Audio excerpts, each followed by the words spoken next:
ராஜமணி சதா விஜயதே ராமம் ரமேஷம் பஜே ராமேணாபிகதா நிசாச்சர சமூஹு ராமாய தஸ்மை நமஹ ராமாத்நாஸ்தி பராயணம் பரதரம் ராமஸ்ய தாசோஸ்மியகம் ராமே சித்தலய சதா பவது போ ராம மாமுத்தர.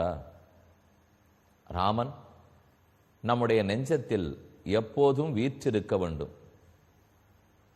ராமன் சீதாபதி. அவனால் பகைவர்கள் அழிக்கப்பட்டு அடியார்களுக்கு நன்மைகளெல்லாம் கொடுக்கப்பட்டன. ராமனுக்கு நாம் தாசனாக இருந்து எத்தனை ஆண்டு வேணுமானாலும் பணிபடைகள் தொண்டுகளை புரியலாம். ராமதூதர், ராமதாசரன்னே பெயர் பெற்று விளங்கியவர் ஆஞ்சநேயர். ராமனுக்கு தற்போது காட்டுக்கு வந்து கிஷ்கிந்தை அடைந்த போது என்ன வயது இருக்கும்? 12வது வயதில் கல்யாணம் நடந்தது. அடுத்து 12 ஆண்டுகள் அயோத்தியோடையே வாழ்ந்தார்கள். 25வது வயதில் காட்டுக்கு புறப்பட்டனர். 14 ஆண்டுகளில் கிட்டத்தட்ட 13 ஆண்டுகள் நிறைவேறிவிட்டன. மீதம் ஒரே ஆண்டு. அதிலும் 10 மாசங்கள் சீதை சிறையில் புகுந்தாள், அசோகவனத்தில் இருந்தாள். அந்த 10 மாதங்களில் தான் இப்போது நாம் உள்ளோம். மொத்தம் ஓர் ஆண்டு ராவணன் தூக்கி போனதாகவும் அதில் 2 மாதங்களுக்கு முன்னால் தான் கெடு வைத்ததாகவும் அப்போதுதான் ஆஞ்சநேயர் போய் சீதை தரிசித்தார் என்னும் கணக்கு தெரிகிறது. அதன்படி பார்த்தால் இப்ப ராமனுக்கு வயது கிட்டத்தட்ட 38 இருக்க வேண்டும். இந்த வயதில் தான் ஹனுமார் ராமனை சந்திக்கிறார். இன்றிருந்து எவ்வளவு நாட்களுக்கு தொடர்பு? அடுத்த 4 மாதங்கள் சீதையை தேடி போகவில்லை. ராமன் ரிஷமூக மால்யவானில் இருக்கிறார். அதே சமயம் ஹனுமான் கிஷ்கிந்தையில் வாழ்கிறார். அப்ப இன்னும் 4 மாதங்கள் கழித்து தான் தொடர்பே. வெகு குறைவான காலத்துக்குத்தான் ஹனுமாரும் ராமனும் கூடியிருந்துள்ளார்கள். ஆண்டாண்டாக ஆயிரக்கணக்கான ஆண்டுகள் ஆகவில்லை. முதல் முறையாக ஆஞ்சநேயர் ராமனை தரிசிக்கிறார். ஆனால் அப்போதே இவன்தான் பரபிரம்மம், இவனே முழுமுதற் கடவுளுடைய அவதாரம் என்றெல்லாம் அவருக்கு தெளிவு ஏற்பட்டு விட்டது. யாது காரணத்தால் ஹனுமான் பிறந்தபோது ஆகாயத்தை நோக்கி சூரியனை ஒரு பழமாக நினைத்து தாவினார். அப்போதே அவர் இந்திரனின் வஜ்ராயுதத்தால் அடிபட்டு விழுந்தார். உடனே பிரம்மா அவருக்கு ஆஸ்வாசப்படுத்துவதற்காக வரங்கொடுத்தார். நீ பிரம்மஞானி ஆவாய், பிரம்மத்தை காண்பாய் என்ன அருளினார். சரி, ரொம்ப திருப்தி. ஆனா நான் பிரம்மத்தைத்தான் காண்கிறேன், என்னை எப்படி அடையாளம் காண்பேன் என்ன ஹனுமார் கேட்டார். யாரை பார்த்தவுடன் உனக்கு எலும்பு உருகி அன்பு பெறுகிறதோ அவனை பிரம்மம்னு தெரிந்து கொள். எலும்புருக வேண்டும், உள்ளம் உருக வேண்டும், அன்பு பெருக வேண்டும், அவரே பிரம்மம். இப்ப ராமனை தரிசித்தவுடன் ஹனுமானுக்கு உடல் உருகித்து, உள்ளம் நைந்தது, கண்களில் நீர் கோர்த்தது, பேச முடியாமல் துடித்தது. ஆகவே இவனே பரபிரம்மம்னு உணர்ந்து கொண்டார். பார்த்த பார்வையில் பிரம்ம ஞானம் எளிதில் கிட்டுமா? அதுதான் ஆஞ்சநேயரின் பெருமை. இப்போது அந்த சுவாமியை நாம் விழுப்புரத்தில் உள்ள கச்சேரி வீதியில் இருக்கும் ஸ்ரீ ஆஞ்சநேய சுவாமி திருக்கோயில் அதில் சேவித்து கொண்டிருக்கிறோம். கடந்த நாள் ஹயக்ரீவ பெருமானை தரிசித்தோம். இன்று அந்த திருக்கோயிலுக்கு பின்புறத்தில் மிக அழகான புஷ்கரணி, ஆஞ்சநேய புஷ்கரணின்னே இதற்கு பெயர். புஷ்கரனுடைய வெளிப்புறத்தில் தற்போது தண்ணீர் இல்லை. ஆனால் உள்ளே இருக்கும் மைய மண்டபம் எப்ப தெப்போத்சவம் நடந்தாலும் இந்த நடு மண்டபத்தை சுத்தி நடக்கும். அப்போது பெருமாள் சில சமயங்களில் மைய மண்டபத்திலும் எழுந்துருடுவார். அந்த மண்டபத்தை சுத்தி அகழி போல் ஜலம் உள்ளது. இதுக்கு நேர் பின்னே தரிசித்தால் பச்சை வர்ணத்தில் கைகளை கூப்பிக்கொண்டு கூரிய பார்வையோடே மிக நெடிய உருவத்தோடே ஆஞ்சநேயர் உள்ளார். 97 அடி உயர ஆஞ்சநேயர். எவ்வளவு உயரம்! இந்த உயரத்தை எடுத்துக்கொண்டுதான் பறந்திருப்போனால் இதை விட பன்மடங்கு உயரம். யோஜனை கணக்கில் 10 மைல்கள் கணக்கில் ஆஞ்சநேயர் உயர்ந்துதான் கடலை தாவி இருக்கிறார். ஆண்டுக்கொரு முறை உற்சவத்தின் போது இந்த சுவாமிக்கு 5000 லிட்டர்கள் பால் திருமஞ்சனம் செய்யப்படுகிறது.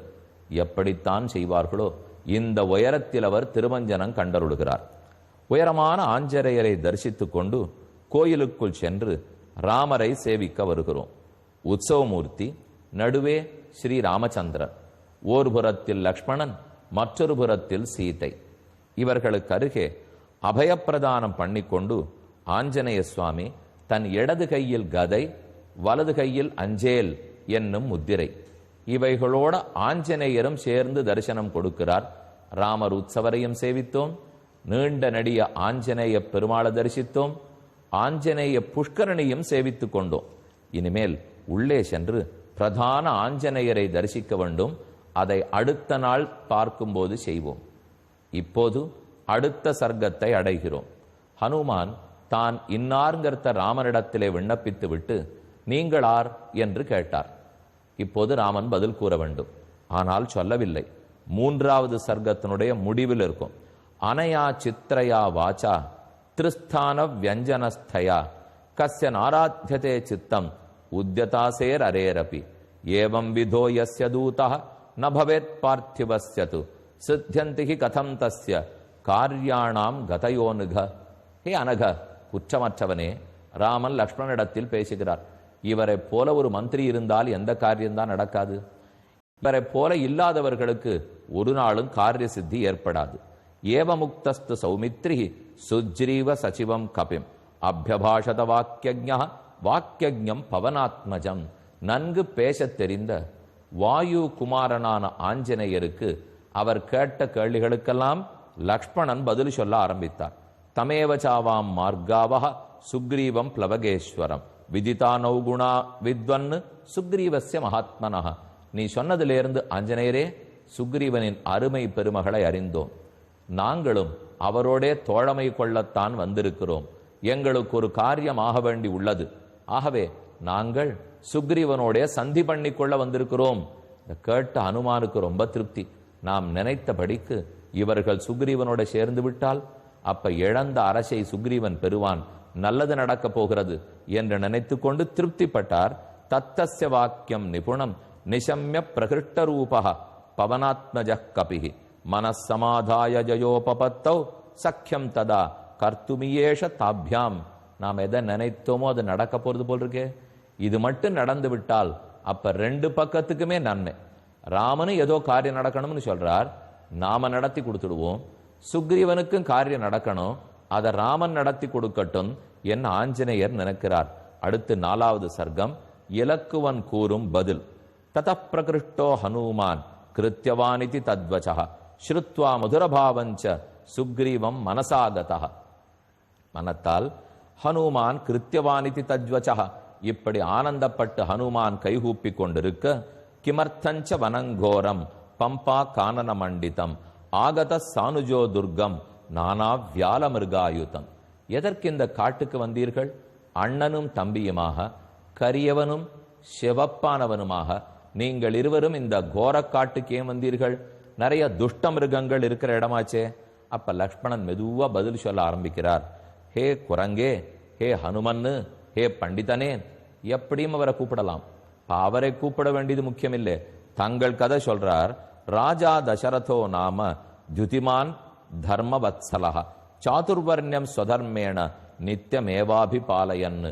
பிரம்மாவுக்கு ஒத்த பிரபாவம் படைத்தவர், சிறந்த மன்னர், இக்ஷ்வாக்கு குலத்திலே போற்றி புகழப்பட்டவர் தசரதன் என்கிற மன்னன் இருந்தார்.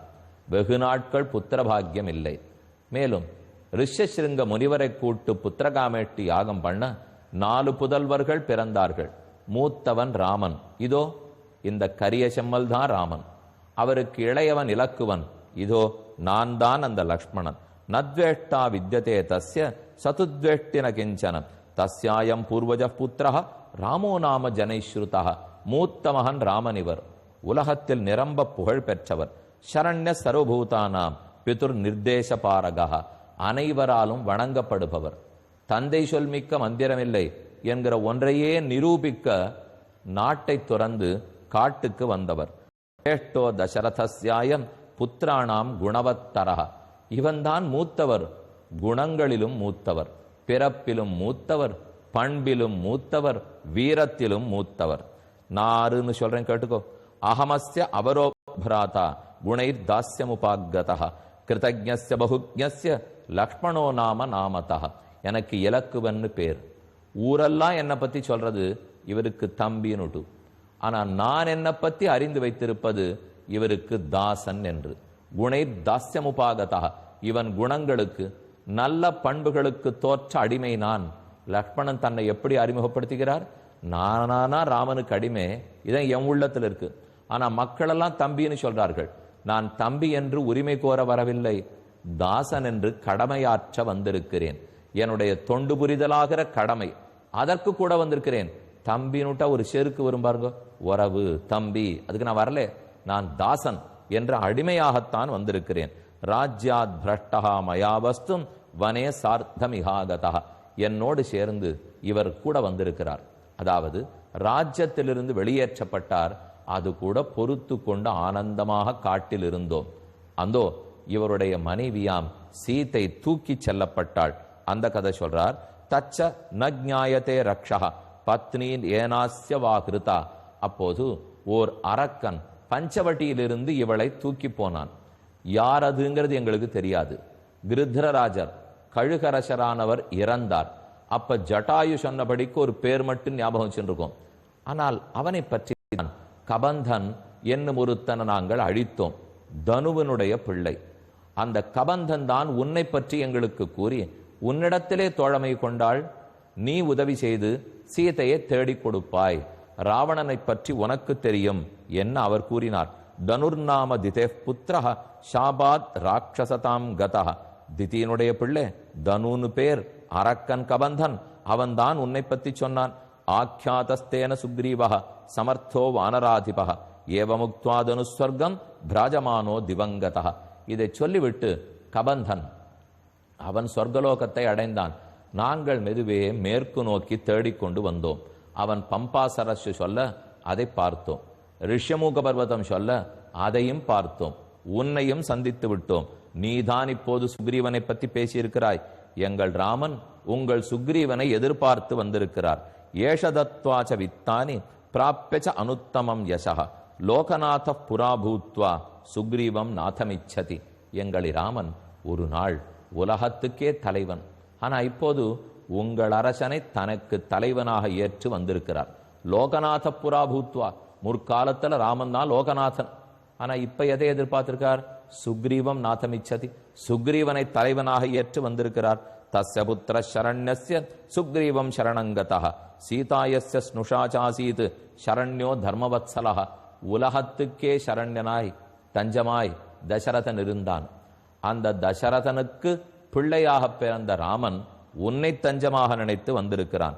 சர்வலோகஸ்ய தர்மாத்மா சரண்ய சரணம் புரா குருர்மே ராகவசோயம் சுக்ரீவம் சரணங்கதா. உலகத்துக்கே குரு ராமன், அனைவராலும் வணங்கப்படுபவர். அவர் உன்ன குருவாக ஏற்று வந்திருக்கிறார். ஆகவே சோகாபிபூதே ராமந்து சோகார்த்தே சரணங்கதே கர்த்துமர்ஹதி சுக்ரீவஹ பிரசாதம் சக யூதபைஹி. சுக்ரீவா, இதுதான் எங்களுடைய கதை.